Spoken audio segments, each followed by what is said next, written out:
Esta primavera, florescemos juntos. Apoie as vozes plurais que não têm medo de ir contra a corrente e partilhe a sua opinião nos comentários. Desfrute de todos os benefícios Observador, agora com 20 € de desconto. Assine hoje em observador.pt.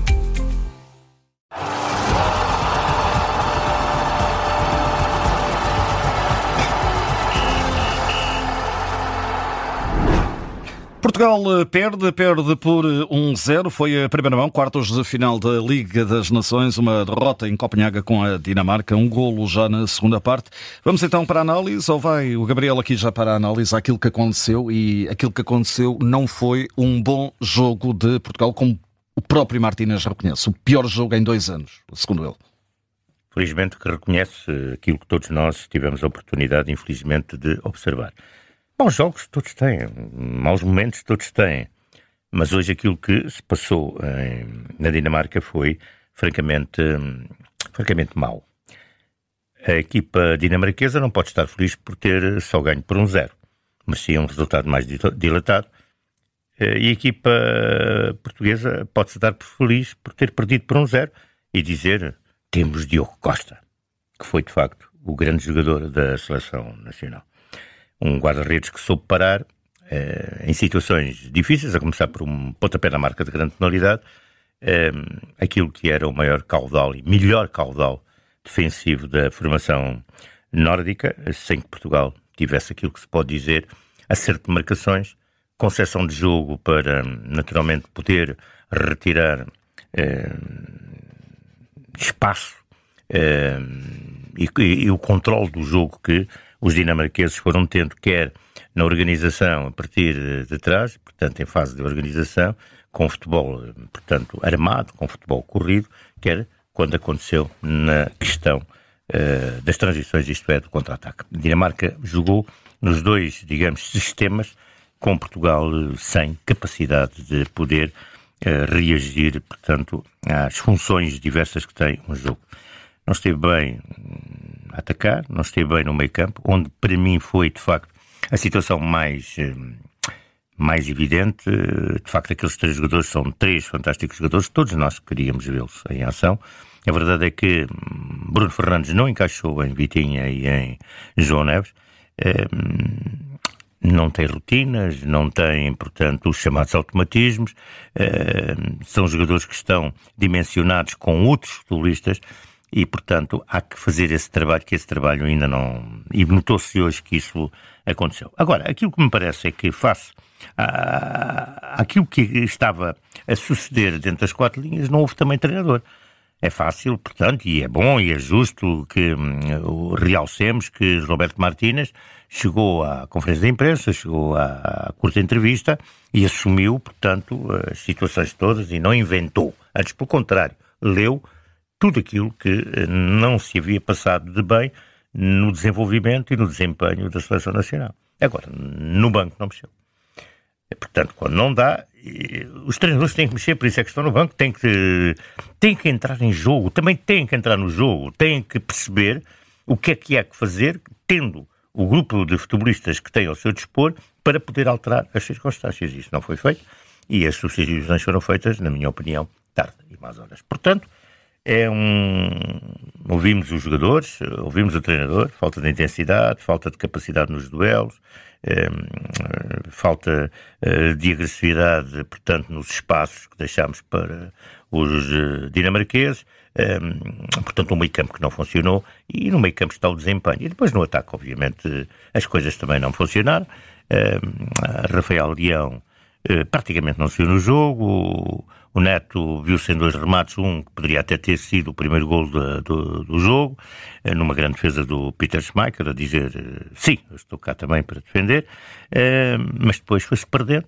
E a verdade é que Portugal não fez nada para alterar esse tipo de circunstâncias. E a grande pecha é se Cristiano ainda mexeu alguma coisa na primeira parte, na segunda nada mexeu. Bruno Fernandes, que é normalmente o jogador que alimenta jogo no último terço, hoje Portugal, falando nele, jogou com 10. O que é que pode vir agora a acontecer? Achas que vai haver a coragem? Para já, falta de audácia, segundo depreendo daquilo que disseste, quando mexe na equipa, foi com claro sinal evidente que não queria perder o jogo. O azar é que sofre o golo imediatamente àquela dupla alteração. Sim, sofre o golo, que é um golo merecido e que, pronto, o Diogo Costa não pode fazer tudo. Se o resto dos companheiros não conseguiam fazer, ele não pode fazer tudo. E muito fez ele. E, portanto, se Portugal tivesse perdido por um resultado mais dimensionado, obviamente que as dificuldades seriam muito mais gravosas para o jogo de Alvalade. É verdade que Portugal vai ter que marcar 2 golos, portanto, para ultrapassar este déficit de 1 golo, mas também é preciso ter em atenção que se Portugal tem que marcar 2, não podemos descurar que pode acontecer que a Dinamarca também marque o seu. Vamos esperar que Portugal tenha um jogo inteligente, tenha um jogo com outra dimensão e outro tipo de atuação ao nível daquilo que é a articulação dos diversos atores, provavelmente com jogadores diversos dos que estiveram hoje, não muitos, 2 ou 3 que encaixem, portanto, naquilo que são os fatores dinâmicos da equipa, e que possa, naturalmente, superiorizar-se no marcador à equipa da Dinamarca, que não é uma equipa qualquer. A Dinamarca é uma das boas equipas e sabe-se que nos últimos anos tem sido uma formação que tem tido um excelente desempenho ao nível dos próprios campeonatos. É sempre uma equipa muito temida. Eu lembro aqui, já agora, para ficar os nossos observadores com algo que me parece que é interessante, foi sempre o futebol tratado na Dinamarca, no seu início, foi sempre tratado como um passatempo, como um entretenimento. Mas a verdade é que esteve nos Jogos Olímpicos em 1906 e conquistou, e no primeiro torneio oficial em 1908 também, e depois, 4 anos depois, em 1948, ganha a medalha de bronze, em 60 a medalha de prata, e é o 4º lugar no Europeu de 1964. Depois, o amadorismo termina, portanto, é abolido em 1971, 78 introduz o futebol profissional nas ligas, patrocinado por uma marca de cerveja muito conhecida em termos internacionais, até digo que é Carlsberg, com um treinador que foi muito conhecido nesses anos, que era Sepp Piontek, treinador que trouxe muito dimensão a esta formação. E a verdade é que no Mundial de 86 aparece Michael Laudrup, El Kjaer, e começam a aparecer muitos jogadores que começam a espalhar-se pela Europa, começam a ser pretendidos, porque na Europa havia necessidade de trazer jogadores que trouxessem músculo. Lembramos no Sport Lisboa e Benfica, quando Eriksson chegou aqui no seu início, a primeira coisa que foi buscar foi um tal de Strandberg. Porquê? Precisava de músculo, e esse músculo trouxe, portanto, dimensão ao bom futebol técnico que a equipa tinha. Portanto, a verdade é que no Mundial de 86 venceu, em primeira fase, 3 jogos, Escócia, Alemanha e Uruguai, que goleou por 6-1. E depois, em 82, repare-se, começou por vencer a campeã do mundo, a Itália, e venceu por 3-1, mas não se qualificou. No Euro 84 começou a Dinamarca a ser aquilo que era considerado o dinamite dinamarquês. Vejam este crescendo, e venceu a Inglaterra por 1-0. Onde ela aparece depois numa acentuada é verdade, é que seguem-se a transição entre 1988 e 1990, em que a equipa perdeu um pouco, digamos, a dimensão. E depois vem 1992, que herdou o lugar deixado para a Jugoslávia por questões de índole política, enfim, tudo o que se passou na Europa na altura, e a verdade é que os jogadores eram todos regionais, havia grandes jogadores, eram, portanto, os jogadores que, naturalmente, se juntaram para ir disputar o jogo. Estágio em fato banho. E, portanto, fizeram um grande campeonato. E é aí que... E ela então passou a ser aquilo que eram dos legionários, mas já vinha como sendo como é que é?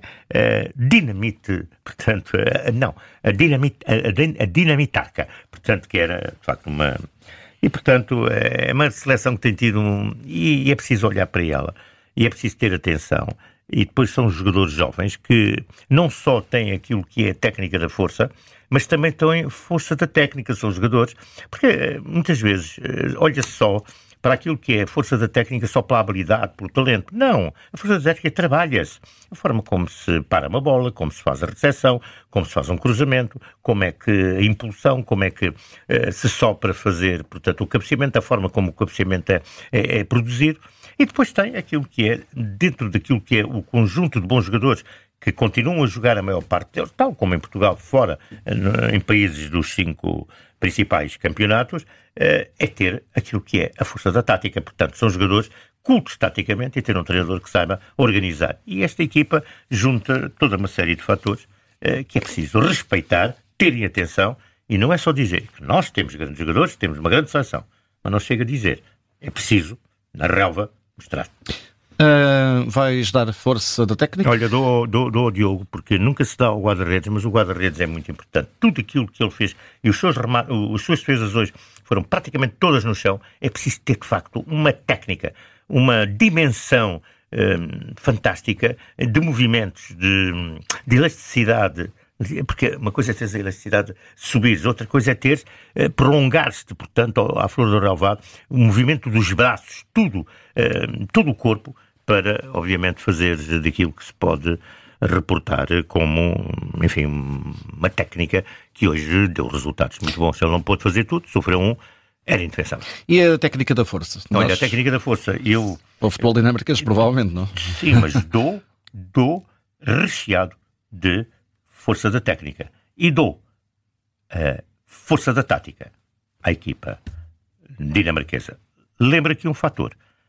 Se falarmos que Portugal falhou aquilo que foi em termos exibicionais globais, o seu treinador, à linha, também falhou. Roberto Martínez tem altas responsabilidades no desempenho da equipa. Força da técnica fica também disponível através de podcast da Rádio Observador.